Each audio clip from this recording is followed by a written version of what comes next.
าวพัดมาสิ้นเดือนธันวาสาเหตุให้ใจของคอยนี่นะมันเปลี่ยนแปลไปเมื่อมีเจ้าเข้ามาโอ้เบบีหัวใจดวงนี้คอยเจ้าหมดแล้วสิบ่มีผู้ใดนอกจากเจ้าอีกแล้วสัญญาไว้เลยที่มีเจ้าคนเดียวเบบี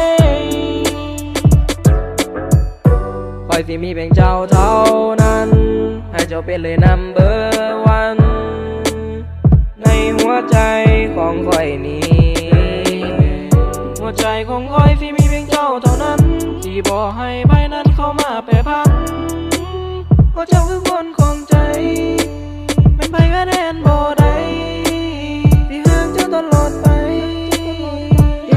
เข้าดาวปีนี้ก็ยังมีเจ้าอยู่นำจับมือกันไว้แล้วสร้างความสัมพันธ์ลืมไปได้เลยเรื่องราวที่เคยเจ็บซ้ำหลังจากมื้อนี้ก็คงบ่มีความหลังเรื่องเก่าที่ผ่านมาที่เจ้าเคยผิดหวัง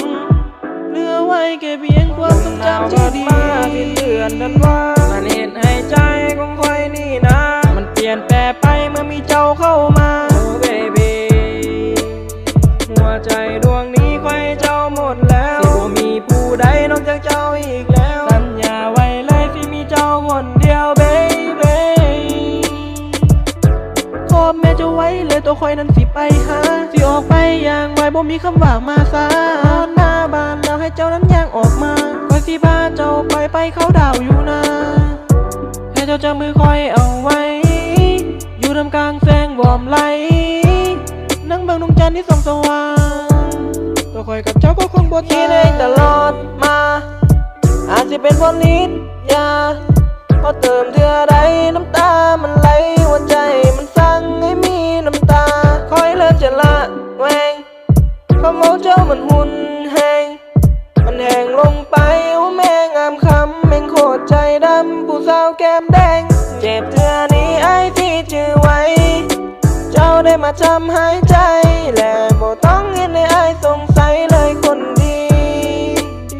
ลมหนาวพัดมาสิ้นเดือนธันวาสาเหตุให้ใจของคอยนี่นะมันเปลี่ยนแปลไปเมื่อมีเจ้าเข้ามาโอ้เบบีหัวใจดวงนี้คอยเจ้าหมดแล้วสิบ่มีผู้ใดนอกจากเจ้าอีกแล้วสัญญาไว้เลยที่มีเจ้าคนเดียวเบบีท่ามกลา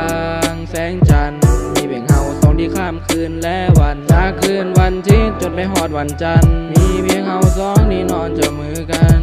เบบี